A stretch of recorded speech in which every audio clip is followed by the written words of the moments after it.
The lost blades of Middle-earth, forgotten weapons and their wielders. Not all blades were sung of in the halls of kings. Not all weapons carved their names into the tongues of elves and men.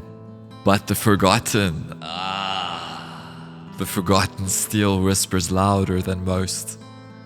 Before Anguirel shone in the hand of Isildur's heir, before Glamdring lit the dark with elven wrath, there were others.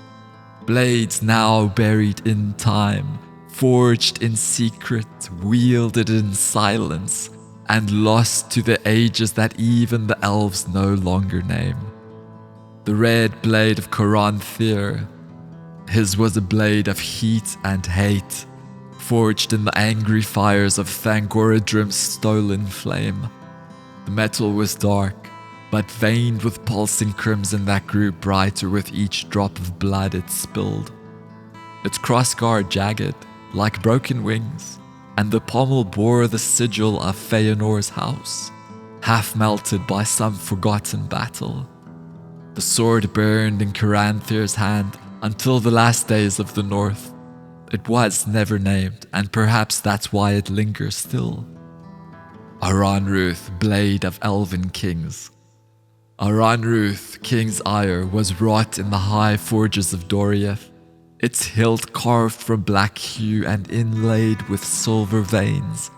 The blade itself shimmered with pale starlight, etched with curling designs of trees and rivers, a sword of rule and wrath. Thingol bore it at the height of his power, and after his fall it passed to the kings of Númenor. Where it was lost with the island or borne westward is a mystery none can now unravel. Anguirel, twin to the black sword, forged of meteoric iron in the depths of Nan Elmoth, Anguirel was the darker of Anglachel. Where Anglachel gleamed with a cold blue sheen, Anguirel smouldered red like iron left too long in flame.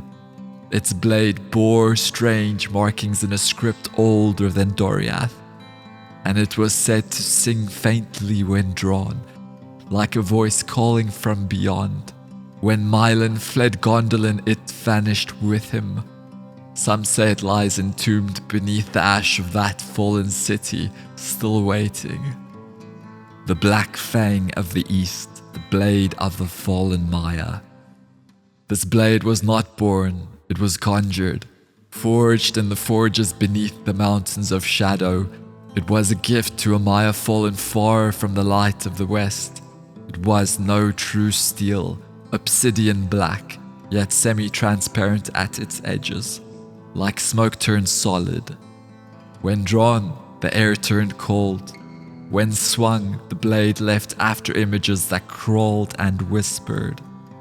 The name is gone, unspoken by even the servants of Sauron, but the blade exists still, deep in the east, where even the stars avoid looking. The axe of Azaghâl, wrath of the dwarves. It was no elven heirloom. Azaghâl's axe was carved from stone black steel and rimmed in gold, a weapon of the deep halls, where craft outlives kings. Short-handled, brutal, and heavy as sorrow, it bore the runes that flared red when Glaurung drew near. With it, Azaghâl wounded the father of dragons, and though he fell, the dragon fled. The axe was buried with him, or so they say, but dragons are drawn to power, and fire forgets nothing. The poisoned daggers of the Silent Watch. Not all weapons were made for war. Some were made for silence.